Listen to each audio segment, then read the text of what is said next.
À Dieu soit la gloire, au nom du Père et du Fils et du Saint-Esprit, ainsi soit-il. Je commence cet épisode par une histoire que les anciens racontaient aux enfants du catéchisme. Il était une fois, Dieu et diable se disputaient. Dieu voulait convaincre diable qu'il était très bon, le bon Dieu. Diable, quant à lui, argumentait que le plus important, c'est ce que les gens pensent de toi. Or, les gens disent que c'est Dieu qui fait tout. Donc, Dieu est à l'origine de tout le mal qui leur arrive. Les plus lâches, disait encore Diable, souffrent en silence et proclament que tout ce que Dieu fait est bon, même le mal. Évidemment, Dieu réfuta rapidement tout cela, mais Diable insista et voulut apporter des preuves. Il proposa donc à Dieu de se cacher avec lui dans un buisson à côté d'une piste par où passent les hommes qui vont au marché. Ceci fait. Le premier homme arriva avec une lourde jarre d'huile. Il heurta une racine, sa jarre tomba par terre et se brisa. « Ô Dieu, s'écria-t-il, que t'ai-je fait pour mériter ça? Tout le produit de mon travail est détruit. » Satan plia le doigt. Une femme âgée vint à passer avec sa hotte d'arachide. Elle s'en mêla les jambes et sa canne ne put la soutenir. Elle chuta et elle eut grand mal au dos. « Pourquoi, Dieu, me soumets-tu à de telles souffrances ?» s'éclata-t-elle. Diable plia le deuxième doigt. Un groupe de jeunes, tout grouillants, vint aussi à passer par là. C'était une fratrie qui se querellait. « Pourquoi Dieu m'a fait naître dans une telle famille, une mauvaise famille? J'aurais préféré ne pas naître. » clama l'un d'eux. Diable plia le troisième doigt. Et cela continua ainsi jusqu'à ce qu'il n'y eut plus de doigts à plier. Diable dit à Dieu, tout triomphant. « Tu vois donc, c'est toi le méchant. Ne te fais pas d'illusions. » Ils se séparèrent et Dieu comprit que l'une des tactiques mensongères de diable consiste à convaincre les hommes que c'est lui, Dieu, qui est à l'origine de toutes leurs souffrances. Loué soit Jésus-Christ. Un petit mot sur votre chaîne Verbum Média, fidèle toujours à sa ligne éditoriale, elle reste ouverte à vos propositions. Cependant, plusieurs de vos avis ne peuvent pas encore être pris en compte au-dessous d'une certaine audience. Ce n'est donc pas pour rien que nous vous prions de cliquer sur s'abonner si ce n'est pas encore fait, vous qui nous écoutez, et de liker. Vos commentaires sont encore plus bénéfiques dans l'espace réservé aux commentaires. Faites donc connaître cette expérience en la partageant à vos amis et connaissances dans vos différents forums. Revenons à un autre sujet. Il s'agit de découvrir 10 stratégies de camouflage du diable. Eh bien, allons-y. Bonjour chers auditeurs et auditrices. Cette série que notre équipe produit en réponse à la demande de plusieurs auditeurs n'est pas un cours de démonologie. Ce n'est non plus un cours de théologie ni du catéchisme. Elle ne vise pas à vous dispenser des enseignements de vos guides spirituels sur le thème du discernement. Sauf que pour nous, nous voyons que les temps sont devenus très très durs. Il est plus que jamais d'actualité ce texte de Saint Pierre dans 1 Pierre 5, versets 8 et 9. Le diable, votre ennemi, rôde comme un lion rugissant à la recherche de qui dévorer. Nous voulons donc agir comme des secouristes en temps de catastrophe, ou alors comme ceux qui administrent les premiers soins en cas d'urgence. Dans ce podcast, nous souhaitons surtout vous prodiguer quelques conseils d'hygiène de l'âme. Quand une panthère sauvage menace le village, tout le monde doit recevoir des consignes de prudence, dit la sagesse bantoue. Reconnaître la présence et l'œuvre du diable n'est pas toujours facile. Il faut déjà distinguer plusieurs modes de présence, mais depuis le livre de la Genèse, l'expérience de la tentation et de la chute d'Adam et Ève, le péché a marqué l'être humain de manière indélébile.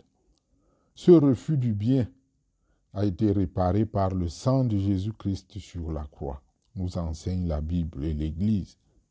Quiconque confesse que Jésus-Christ est Seigneur, quiconque le reçoit comme Sauveur, sera délivré du péché et de la mort. Il est donc relativement facile de distinguer le bien du mal. En ceci, le diable évolue à visage découvert. Qui choisit le mal, c'est qu'il a choisi d'œuvrer sous l'étendard de Satan. Qui choisit le bien, c'est qu'il a choisi Dieu. Au vu des résistances que l'être humain peut donc opposer au mal, quand l'homme exerce un minimum de discernement, le diable choisit de se camoufler, d'avancer masqué, pour qu'on ne puisse pas le reconnaître. Nous venons de présenter le conte introductif là, où il exprime une stratégie efficace qui consiste à montrer que Dieu est l'ennemi de l'homme. Chaque fois qu'une parole, une attitude, une suggestion vous présente Dieu comme votre ennemi, sachez que le diable est caché derrière. À défaut de cela, le diable cherche à convaincre l'homme qu'il n'existe pas. Il veut passer pour une réalité symbolique, impersonnelle. Par conséquent, on ne pourrait pas le chasser, puisqu'il n'est pas un individu. Belle cachette. Il faut le débusquer en l'appelant par son nom. Et là-dessus, on connaît quel est son nom à chaque fois qu'il agit et qu'on l'a identifié, il devient très faible et il s'en va en courant. D'ailleurs, comme le rappelle un grand saint du siècle passé, Padre Pio, le diable est comme un chien furieux qui est attaché à une forte chaîne. Il aboie, il montre ses crocs, il grogne, mais ne mord que celui qui s'en approche. Une autre expression bien connue dit que le diable se cache dans les détails. Ceci signifie qu'il ne faut rien laisser au hasard. Beaucoup de gens évoluent au hasard des choses et ont l'impression que c'est la chance qui doit guider leur vie. Le diable fonctionne comme les puces. Toute petite, extrêmement nuisible, elle ne s'expose pas à la propreté.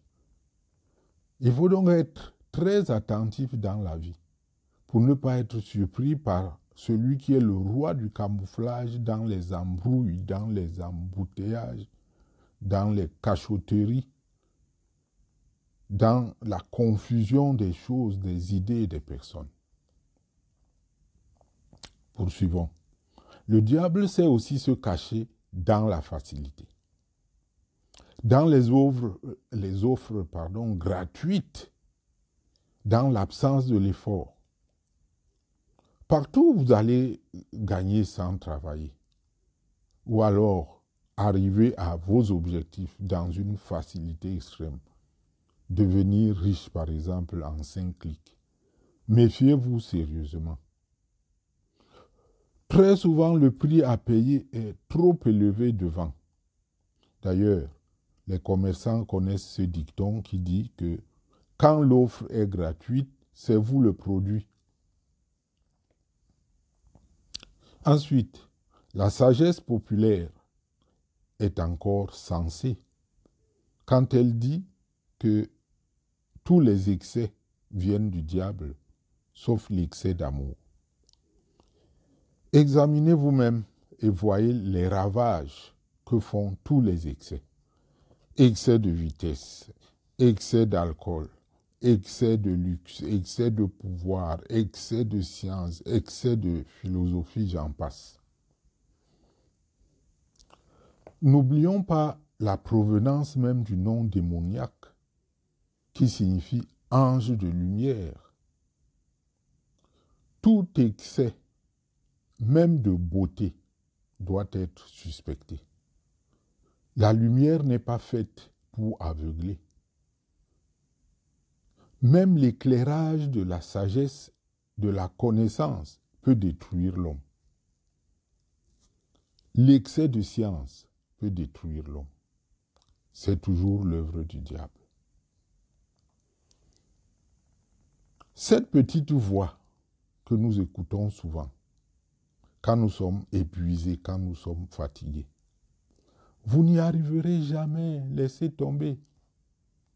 Ce bon conseil qui vous suggère de laisser vos efforts parce que vous en avez déjà trop fait. Cette idée qui vous dit le but est encore trop loin, la route est très difficile, vous n'y arriverez pas. Alors peut-être qu'il suffit de creuser encore quelques centimètres, d'avancer encore quelques mètres. Cette idée qui vous dit que c'est inutile d'essayer à nouveau quand vous êtes tombé, que c'est difficile, très difficile de vous relever et que cela ne vaut d'ailleurs pas la peine. C'est le décourageur, c'est encore le diable. Puisqu'il faut bien arrêter, compte tenu du format de nos podcasts, parlons quand même d'un excès qui est des plus cachés. C'est l'excès de piété. J'ai connu une dame qui passait presque toutes ses journées en prière, entre églises, grottes, sanctuaires. Sa maison même avait l'allure d'un temple, au point où ses enfants devaient vivre carrément dehors pour ne pas perturber cette ambiance de prière.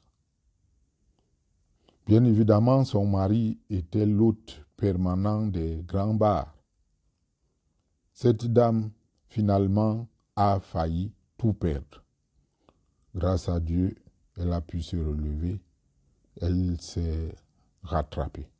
Mais le devoir d'État est un signe d'équilibre. Et là, la plupart des chrétiens risquent souvent de faillir. Si la piété vous éloigne de votre devoir d'État, sachez que le diable est caché. Le diable peut se cacher même derrière les prières et les méditations. Voyez-vous. Nous n'avons pas épuisé, bien évidemment, la liste de ces cachettes, mais exercez-vous déjà à boucher ces trous que nous venons de vous montrer. Ou du moins, à ne pas accueillir joyeusement ce qui sort la tête de ces trous. Vous n'en serez que mieux en paix. Loué soit Jésus-Christ.